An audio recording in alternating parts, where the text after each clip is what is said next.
Ok, vamos. Bueno, buenos días. Buenos días a todos. Estamos en Arica y permítanme partir, hemos trabajado con diversas instituciones, pero permítanme antes poder enviar nuestra solidaridad con el centro sur de Chile, porque hay muchas familias que lo están pasando mal en un sistema frontal que afecta a Chile desde la zona sur de la región de Atacama hasta la región de los lagos, que ya está concentrado en las regiones metropolitanas de Coquimbo. Lamentablemente hay personas afectadas en sus viviendas, como ocurrió en Curanilagua, en Arauco. Hay 1.150.000 chilenos que están sin luz en estos momentos y los vientos que se han producido han generado varios estragos. Así que primero mandar nuestra solidaridad y contar que, como saben, está funcionando la institución a través de Senapred, del COGRI. La ministra del Interior ha presidido un COGRI y por lo tanto el Estado, como ha ocurrido en todas las emergencias, está trabajando para proteger la vida, para responder y controlar la emergencia, y también ya está pensando en cómo va a llegar con ayuda a todos los chilenos y chilenas que lamentablemente han sido afectadas por este frente mal tiempo. Voy a ir aquí a lo de Arica, por lo que ustedes están acá, hemos tenido una reunión de trabajo. Destaco que, como ustedes ven y nos pudieron ver, aquí hay un jefe de área fronteriza, ¿cierto? Porque son las Fuerzas Armadas las que están desplegadas en la zona fronteriza de la región de Arica. Lo hacen en conjunto con Carabineros, con la Policía de Investigaciones y con otras instituciones públicas. Creo que es bien valioso decir eso, porque no están desplegadas desde hoy día ni desde ayer. Están desplegadas desde febrero del año pasado. Yo contaba que hasta la fecha se han hecho 272.000 controles. Bueno, 50.000 de esos controles se han hecho aquí en la región de Arica. Hemos analizado en el contexto de las nuevas contingencias cómo fortalecer las capacidades de control de la frontera. Creo que un aprendizaje muy importante es que hoy día los puestos de observación fronterizas que hay aquí, particularmente lo conversábamos con el Ejército, en el puesto Beta se instaló una cámara térmica que no había, que permite un control tanto diurno como nocturno de la frontera, que se evalúa como altamente eficaz. Se van a invertir 4.000 millones en un acuerdo que teníamos con la Fuerza Armada y con el Comando Conjunto Norte, que va a implicar colocar un puesto de mando justamente aquí, ¿cierto?, en este cuartel militar Las Machas, pero va a implicar modernizar, además del puesto Beta, donde hoy día está la cámara, el puesto Limar, donde también se va a colocar una cámara de este estándar, porque había una cámara pero de más bajo estándar. Estas cámaras son de alto estándar y por tanto se va a colocar una en el puesto de Faro Limar y otra en el puesto Gama. Eso va a permitir cubrir y controlar de manera bastante precisa y exacta toda la frontera desde el hito 1 hasta el hito 17. Y eso, por lo tanto, nos da una alta capacidad de control de la frontera. Aquí, en esta región en particular, eso es importante, esas capacidades son importantes porque si se detecta a las personas, que es la tarea nuestra y de las fuerzas desplegadas acá, si se detecta a la persona, se puede reconducir. Entonces, aquí la capacidad que el Estado tenga de identificar cuándo se vulnera la seguridad de la frontera, llegar en el momento a detener a las personas, nos permite reconducirlas y por tanto ser eficaz en sacarlas del territorio nacional. Por tanto, todas las medidas destinadas a fortalecer ese control son estratégicas para el país. Lo segundo, por eso está con nosotros y quiero valorar, junto con nuestro delegado presidencial, la presencia del gobernador de la región. Gobernador, muchas gracias, la presencia de nuestro alcalde de Arica, pero también de Carabineros y la Policía de Investigación, porque en esta región está funcionando algo que también es extraordinariamente estratégico frente a la contingencia que vamos a vivir. En un ratito más vamos a estar en conjunto al gobernador inaugurando y al director nacional de la Policía de Investigaciones inaugurando lo que se denomina un sistema de identificación biométrica automatizado, que no existía en Chile, que aquí en esta región el piloto ya está funcionando. Son cerca de 6.200 millones que financió el gobierno regional a través del gobernador y que es un programa innovador y piloto en Chile que nos permite resolver un segundo problema, que es que una vez que lo detenemos, huellas, voz, rostro y por tanto posibilidad de identificarlos. Eso es lo que vamos a inaugurar, vamos a ver cómo funciona. Aquí está además el presidente de la Asociación de Gobernadores de Chile. Esperamos llegar a un acuerdo en ese marco para poder extender estas capacidades a todo el territorio nacional, particularmente en un continente que está viviendo el fenómeno migratorio. La capacidad que tengan los países de identificar a esas personas es clave para la seguridad de los países y eso ya está funcionando aquí y nuestra presencia hoy día aquí en la región es para que también pueda funcionar en todo el resto de las regiones de Chile. Subsecretario, usted identificó dos problemas. Uno, el ingreso ilegal. Segundo, identificar a las personas. El tercer problema no es cuando los reconducen, que los otros países los permitan que los reciban. ¿No chocamos ahí con un problema tal vez? Sí, bueno, aquí en Perú nos chocamos con ese problema. Y por eso es que aquí tiene mucho sentido lograr identificar a todo el que ingresa de manera irregular, porque todo el que ingresa de manera irregular lo podemos reconducir. ¿Ya? Ese no es la situación con Bolivia. Vamos a tener un diálogo con Bolivia. Hemos dicho que va a haber diálogos que pidió el presidente de la República a través de la Cancillería con otros países, pero en particular, en conjunto con la subsecretaria de Relaciones Exteriores, se va a tener un diálogo particular con las autoridades, nuestras contrapartes bolivianas, para buscar avanzar en acuerdos que nos permitan una mejor colaboración en la frontera entre Chile y Bolivia. No quiero anticipar nada porque lo que sí se va a producir es un diálogo, esperamos que se produzca en territorio chileno, y usted en eso tiene mucha razón. Tercero, lo dije hoy día con mucha franqueza, usted me hacía una pregunta el día de ayer, voy a colocar el caso, ¿cierto?, de que en los lugares donde no podemos reconducir, y por eso es que estamos dando pasos consecutivos, nuestra primera tarea es poder identificar a los que ingresaron. Pero nuestra segunda tarea es que si lo identificamos y esa persona, por ejemplo, tiene antecedentes, no lo podemos dejar libre en el territorio nacional. Y por tanto vamos a tener que crear un mecanismo de control que impida que una persona que ingresa de manera irregular, que nosotros lo logramos identificar y que eventualmente tiene antecedentes criminales, no lo podemos dejar libre en el país. Y eso implica crear un mecanismo de control sobre esas personas.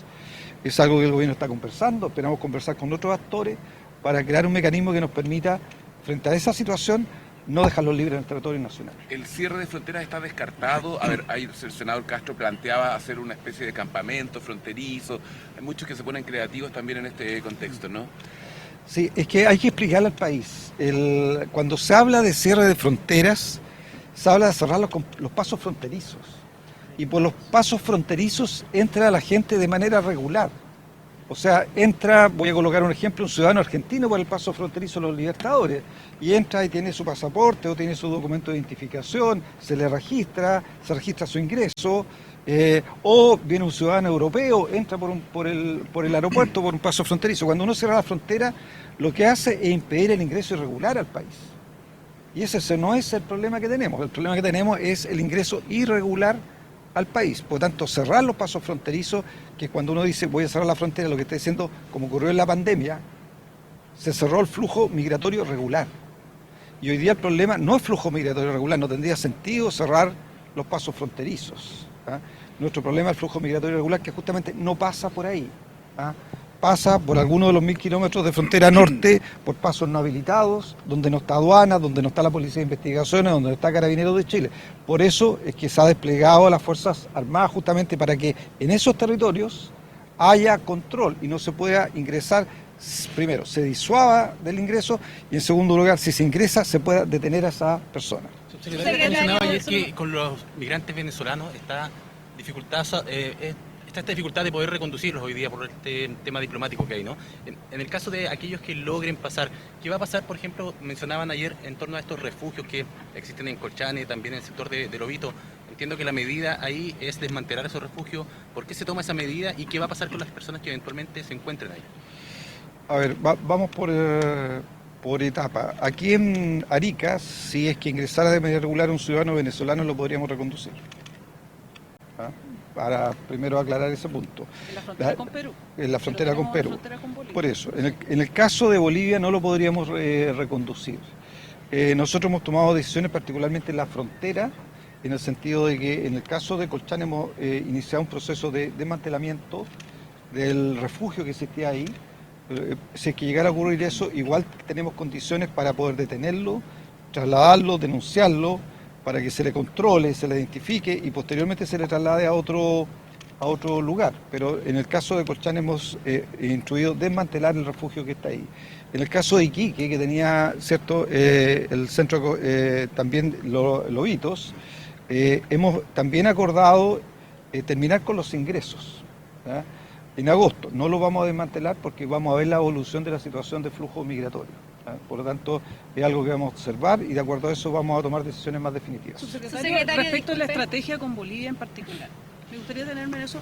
Chile presenta una relación bastante asimétrica en las relaciones con Bolivia. Cuando Bolivia le pide ayuda, por ejemplo ahora se está descargando un barco aquí donde Bolivia le pidió ayuda al presidente, pero cuando Chile le ha pedido ayuda en términos de contrabando, narcotráfico y migrantes, Bolivia no ha tenido la misma actitud. ¿Cómo van a diseñar una estrategia a fin de persuadir al gobierno boliviano que colabore?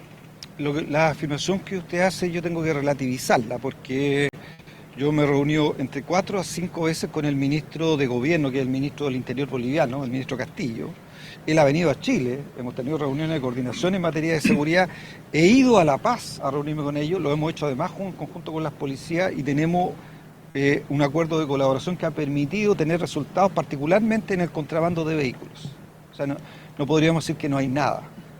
Ha habido colaboración y ha habido diálogo con autoridades, en este caso de interior, entre las contrapartes de interior de ambos gobiernos. Ahora lo que esperamos es ampliar ese diálogo entre nuestras contrapartes de interior, pero también en nuestras contrapartes de relaciones exteriores, porque ahora la frontera no es solo un problema de seguridad, también es un problema de relaciones exteriores y lo que necesitamos en materia de la política de relaciones exteriores es lograr acuerdos de colaboración en materia migratoria, ya no solo en materia de seguridad. ¿Cuán cerca están de llegar a un acuerdo, Juan? No sé qué tan cerca estamos de llegar a un acuerdo, sí, lo que sí sé es que ambos países han mostrado voluntad de dialogar y voluntad de encontrarse pronto para que ese diálogo se produzca. Subsecretario, muy buenos días para Radio ADN. Una pregunta. ¿Cómo está usted? Mire, acá hay una situación que hace 3 años tenemos en la ciudad, o sea, en la región, un problema de migración no regulada, digamos, o por los casos clandestinos. ¿Ya? Aquí usted se reunió hoy día en este consejo con autoridades regionales, comunales, donde ellos conocen, yo creo, la percepción de las personas residentes de esta región. Entonces, esta nueva ola que podría ser inminente dadas las elecciones pasadas en Venezuela, van a ocasionar una segunda, digamos, situación bien particular para todas las fuerzas de orden, ya como ustedes lo discutieron. ¿Qué respuesta le da usted a la ciudadanía? Porque las personas dicen que con toda esta ayuda tecnológica, hay mucho anuncio tecnológico que ya se hizo previamente en la visita presidencial hace algunas semanas, y la infraestructura también, pero resulta que las personas señalan que eso no da, que no es suficiente. Esa es la versión de la ciudadanía y los hechos siguen sucediendo, tenemos un cerro que sigue recibiendo gente, tomas que se siguen llenando, y pese a todo el apoyo tecnológico no es suficiente. Entonces, ¿cuál es la solución concreta del gobierno más allá del apoyo de infraestructura y el apoyo tecnológico? Acciones quizás podríamos denominarlas físicas. ¿A qué se refiere con acciones físicas? Otras soluciones que puedan quizás enmarcarse dentro de la ley de infraestructura crítica. A ver, la ley de infraestructura crítica está en trámite en el Congreso, pero lo primero que, ya que usted me pregunta, ¿qué le puedo decir a la gente de Arica? Que las decisiones tienen resultados, particularmente Arica es un ejemplo de que las decisiones tienen resultados. Nadie podría decir, por ejemplo, que en materia de seguridad, teniendo Arica problemas de seguridad, la decisión de haber fortalecido la labor del Ministerio Público en esta región, dotándolo de recursos que le permiten al fiscal tener más equipos, más profesionales para investigar, no ha tenido un efecto en la disminución de delitos violentos. La disminución en materia de homicidio, la región de Arica es una de las disminuciones más importantes en materia de homicidios por región en Chile, y eso es producto de decisiones que se tomaron. Se tomó la decisión de fortalecer al Ministerio Público, el fiscal ha hecho un gran trabajo, se tomó la decisión de formar grupos especializados de investigaciones, se desarticularon organizaciones criminales que hoy día están en la justicia y en la cárcel, y eso tuvo un efecto en términos de la disminución de delitos violentos en la región. En segundo lugar, se tomó a través de una modificación constitucional la decisión de desplegar las Fuerzas Armadas en la frontera, cuestión que no ocurría. ¿Hay flujo de migrantes? Sí, hay flujo de migrantes. Ese flujo es menor que antes. Y eso se puede ver en las calles también de Arica. No tenemos RUCO en todas las calles de Arica ni en las plazas de Arica. No es la misma situación. Las decisiones tienen resultados. Pero sigue teniendo Cerro Chuño ahí en pie. Bueno, Cerro Chuño está hace mucho tiempo Desde en pie. 2009 está Por pendiente su demolición, sí, subsecretario. Sí, pero vamos por partes, porque Sí. estamos hablando de la frontera, Sí. usted me está llevando a otro... Es que es lo operativo lo que le está otro- diciendo la colega. Aquí internamente la gente siente que mantener Cerro Chuño ahí también es mantener Ya, un es sitio que atractivo para ese que es lleguen un esos tema, migrantes. ese es un tema que hemos conversado durante el transcurso de la jornada de trabajo del día de hoy, pero quiero permítame enfrentar esas afirmaciones de queremos cosas concretas, porque cuando hay cientos de funcionarios de las Fuerzas Armadas, cuando hay carabineros desplegados, equipamiento, afirmar que no hay nada concreto me parece un poquito osado. Siempre es posible discutir si todas las medidas tomadas alcanzan la totalidad de los objetivos que uno quiere.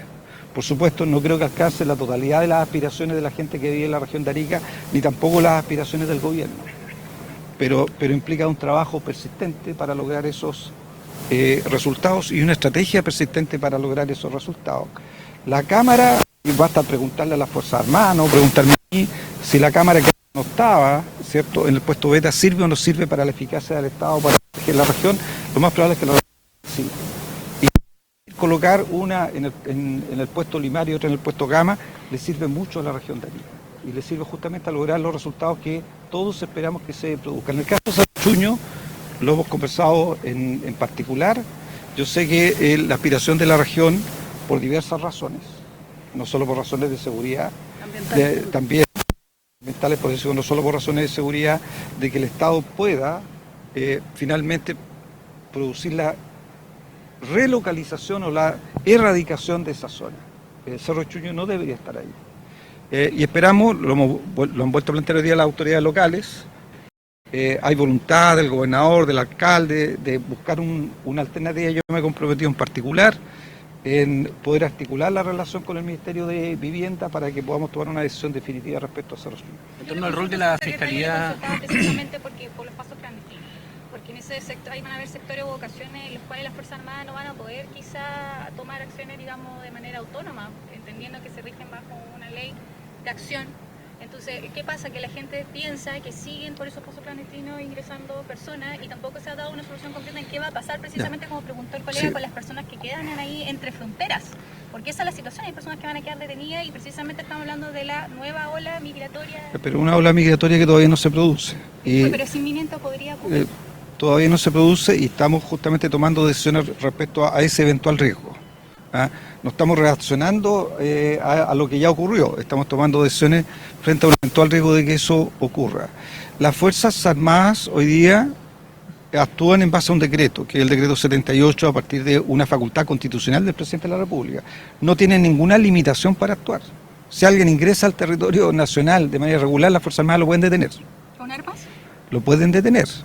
¿Con armas? Lo pueden detener y por lo tanto para detener personas las Fuerzas Armadas hacen uso, digamos, de los recursos que disponen de acuerdo al nivel de riesgo que se produzca. Obviamente si una mujer y un niño, ¿qué sentido tendría usar armas? La tarea de las Fuerzas Armadas es detener a esas personas. Y respecto a eso no tienen ninguna limitación, Y desde esa perspectiva lo que le estamos a las Fuerzas Armadas es de mejor capacidad para identificar en qué lugares se vulnera la frontera. Usted ha hablado de los pasos no habilitados. Las cámaras permiten controlar los pasos no habilitados. Pero hay pasos que no se saben, de hecho, que son desconocidos, no hay un conteo oficial de pasos. Claro. Pero las cámaras permiten vigilar la totalidad de la frontera, desde el hito 1 hasta el hito 17. Ese es el sentido de colocar las cámaras térmicas, que le dan una capacidad que, por supuesto, de manera visual las personas no tienen, y las cámaras que tenían no tienen esa capacidad de resolución que tienen las cámaras que se están instalando. Vuelvo a insistir, eso permitiría el control casi completo de toda la frontera entre el hito 1 hasta el hito 17, que es el lugar donde más frecuentemente cruzan por pasos no habilitados. El resto es una zona mucho más compleja para que las personas la pasen caminando. En torno al rol de la Fiscalía, subsecretario, sabemos que aquí existe una Fiscalía fronteriza que actualmente funciona de lunes a viernes. ¿Se va a dotar de más recursos para que esa Fiscalía esté activa de lunes a domingo, por ejemplo, o las 24 horas? Sí, el rol de la Fiscalía es muy importante. Tal vez el fiscal puede referirse de manera más específica a la Fiscalía de Frontera, que creo que también desde ese punto de vista en esta región se ha innovado para enfrentar los fenómenos de buena manera, los fenómenos migratorios que enfrenta el país. Nosotros el año 2022 visitamos la región y acordamos con el fiscal fortalecer el Ministerio Público, y el Ministerio del Interior destinó recursos que ha permitido a la Fiscalía contratar personas. Volvimos a conversar este punto en el marco de la reunión. Hay que recordar que el gobierno tiene un proyecto de ley de fortalecimiento del Ministerio Público en el Congreso, y le volví a reiterar al fiscal el compromiso del gobierno de sacarlo lo antes posible, porque si hay algo que creemos que es muy importante en Chile, es que si se cometen delitos, el rol del Ministerio Público, que es perseguir a los responsables de esos delitos para que no haya impunidad, es muy importante. Y por eso es que con esa convicción el gobierno tiene 2 proyectos en el Congreso que ha considerado prioritarios y que los consideró en el Fast Track. Uno es la Fiscalía Supraterritorial y el segundo es el fortalecimiento del Ministerio Público. Quería preguntarle sobre Cerro Chillón. ¿Por qué el gobierno estableció que tiene que erradicar? Hace unos días la Fiscalía del Ministerio Público hizo un desalojo de un sitio que también estaba ocupado por personas y de un sitio privado que no se complicó, sacaron las personas, nadie les pidió un plan de erradicación. En este caso, porque eso es lo que le estamos preguntando respecto a que la ciudadanía siente que hay garantías que se han entregado en ese sitio que no corresponden al Estado de Derecho, como por ejemplo entregarle agua gratis pagada por el Estado, permitirles que estén colgados de la electricidad. Entonces, ¿por qué se requiere un plan de erradicación, subsecretario? ¿No será también crear de nuevo un gueto, un campo donde pueda usted atraer nuevos migrantes ahí, con condiciones que al final a la ciudadanía que no comete delitos, que va por una vía estructurada, qué sé yo, de respetar las normas del Estado, le parece eso insultante? ¿No es una estrategia equivocada pensar que condicionar la erradicación cuando eso se tiene que terminar ya de una vez porque hay un conflicto ambiental ahí? Primero uno tiene que, como dicen, ver los precedentes y segundo tiene que ver las consecuencias. Los precedentes que hasta ahora la Corte Suprema de Chile, sí, cuando ha ordenado, ha llegado al punto de que la Corte Suprema ordena el desalojo, esos fallos han obligado al gobierno y por lo tanto al Ministerio del Interior a ejecutar esos desalojos, pero le han colocado una condición los fallos de la Corte Suprema, que una vez que ejecuta el desalojo no puede dejar a esas personas en la calle. Las personas han ido rotando, subsecretario. Venden esos terrenos y vuelve a haber otros. Pero le estoy contestando, sí, la resolución de la Corte Suprema. Sí, le entiendo.